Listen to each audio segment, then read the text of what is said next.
할렐루야. 여의도 순복음교회 여의도 직할성전 온라인 성경 통독 여행에 참여하신 여러분 환영합니다. 하나님께서는 언제나 약속의 말씀을 우리에게 주셨고 그 말씀을 우리가 잘 소화하고 또 우리 생활의 환경에 적용해서 우리는 선한 열매를 맺어왔고 또 앞으로도 그렇게 은혜의 말씀을 통해서 선한 열매들을 맺어갈 줄 믿습니다. 여러분들이 하나님께 시간을 드리는 말씀 통독을 통해서 주님의 생각을 이해하고 하나님의 생각으로 우리가 변화되면서 끊임없이 주님의 강한 역사와 주의 축복과 하나님의 거룩한 용기와 치료를 경험하게 되시기를 주님의 이름으로 축복합니다. 지난 시간 에스더 10장에 이어서 오늘은 욥기 개론을 함께 살펴보겠습니다. 욥기 개론입니다. 먼저 욥기 23장 10절 말씀을 우리 함께 합독하시겠습니다. 욥기 23장 10절입니다. 내가 가는 길을 그가 아시나니 그가 나를 단련하신 후에는 내가 순금같이 되어 나오리라. 아멘. 할렐루야. 첫 번째 욥기의 명칭입니다. 히브리어로 이요브라고 이렇게 부르는데요. 이 히브리어 이요브는 욥기의 이 명칭은 욥기의 주인공인 욥의 이름을 사용했습니다.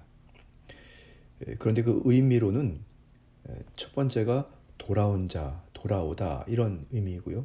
두 번째는 미움을 받다, 미움을 받은 자 이런 의미를 가지고 있습니다. 저자를 한편 살펴볼 텐데요. 이 욥기의 저자는 미상입니다. 그러나 이 모세일 것이라고 추정하고 있습니다. 모세는 애굽에 관하여 능통했고 그는 이 고상한 시를 쓸 수 있는 뛰어난 능력을 소유한 사람이었습니다. 그리고 세 번째, 모세는 무엇보다 미디안에 있을 때에 역사적인 지식을 잘 습득하고 그는 시를 지을 수 있는 기회가 많이 있었기 때문에 아마 모세가 아닐까 학계에서는 추정하고 있습니다. 자, 욥기의 이 기록입니다.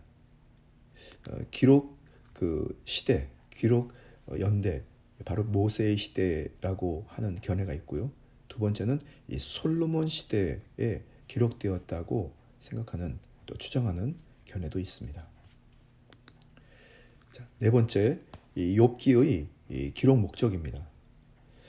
욥기라는 인물을 통해서 인간의 고난이 단순히 죄의 결과인가 아니면 하나님의 이해할 수 없는 섭리인가 하는 문제를 제기하고 그리고 그에 대한 해답을 결론으로 얻기 위해서 바로 이 욥기가 기록되었습니다. 이 욥기의 특징이 있다면 첫 번째, 인간의 삶에 나타나는 고통이라는 문제를 다루는 어떻게 보면 신학적인 책이라고 말씀드릴 수 있고요. 두 번째는 욥과 친구, 그러니까 엘리바스, 소발, 빌닷 그리고 엘리후의 대화를 통해서 이 내용이 전개됩니다. 이 욥기의 특징 세 번째는 하나님의 절대 주권이 강조되어서 인간의 생사화복을 주관하시는 하나님 그리고 섭리하시는 하나님의 그 주권자 하나님을 이렇게 우리가 이해할 수가 있습니다. 그래서 이 욥기의 서론 1장부터 2장 그리고 결론 42장 7절에서 17절까지는 일반적으로 리듬이나 운율에 구애받지 않은 자유롭게 기록하는 산문체로 기록되어 있고요. 그리고 나머지 대부분은 어떤 운율을 띠고 있는 시문체로 기록되어 있는 특징이 있습니다. 여섯 번째, 욥기의 사상을 잠깐 살펴보면요.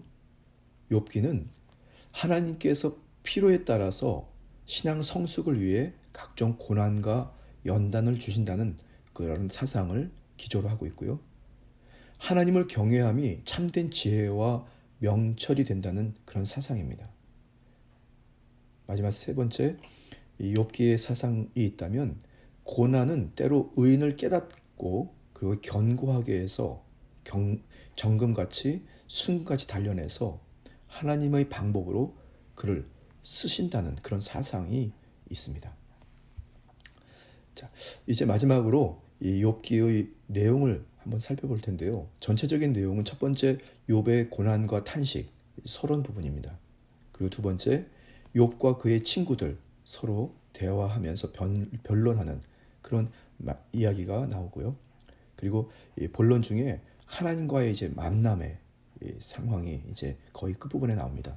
그리고 마지막 하나님께서 바로 이 욥에게 정확한 답변을 주시는 것으로 결론이 맺어집니다. 그 내용을 좀 구체적으로 살펴보면 욥기 1장 1절에서 2장 13절까지는 욥이 당한 시험은 우연히 겪은 것이 아니라 사탄이 개입해서 진행되었다는 것. 그리고 3장 1절에서 26절까지는 욥은 자신의 고난을 탄식하지만 그리고 더 나아가 그는 자신의 탄생까지도 저주하는 그런 상황이 묘사됩니다. 세 번째 4장 1절에서 14장 22절까지는 욥의 친구들이 결국 이 권선징악이라고 하는 그런 논조로 욥에게 고난을 설명합니다.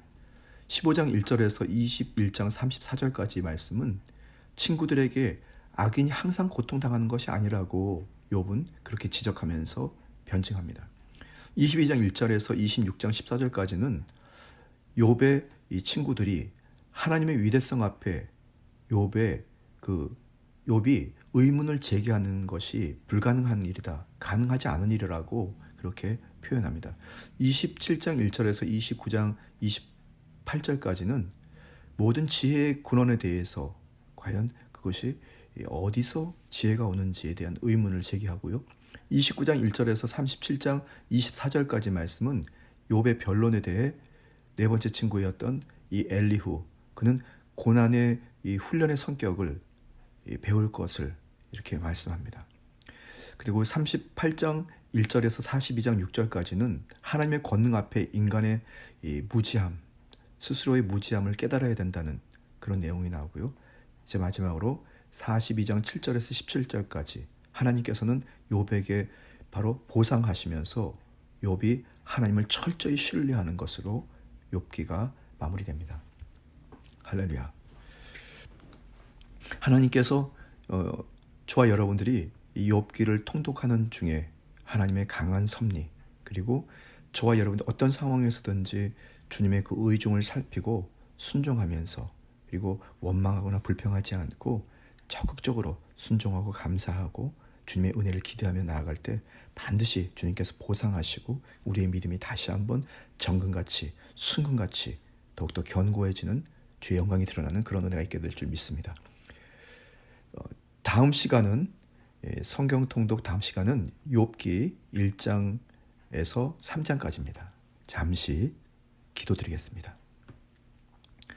참으로 좋으신 주 야훼 하나님, 저희의 인생을 모두 설명하고 또 이해할 수는 없지만 저희가 그럼에도 불구하고 절대 주권자이신 주 야훼 하나님의 그 통치와 섭리에 대해 늘 감격하고 감사하고 또 자발적인 기쁨을 누리게 하여 주옵소서. 보혜사 성령님, 저희의 생각과 마음을 꼭 지켜주셔서 절대로 주어진 상황에 원망하거나 불평하거나 또 누군가를 또 멸시하거나 또 그를 빌어 또 자책하는 일이 생기지 않게 하여 주시고, 항상 갈보리 십자가 주님의 보혈을 의지해서 더욱더 주님께로 가까이 나아가 철저하게 하나님이 기뻐하시는 의인의 삶, 예수 그리스도의 삶을 본받아 나가는 사랑하는 성도 되도록 축복하여 주옵소서. 감사드리며 예수님의 이름으로 간절히 축복하며 기도드렸습니다. 아멘. 할렐루야. 주 안에서 승리하셨습니다.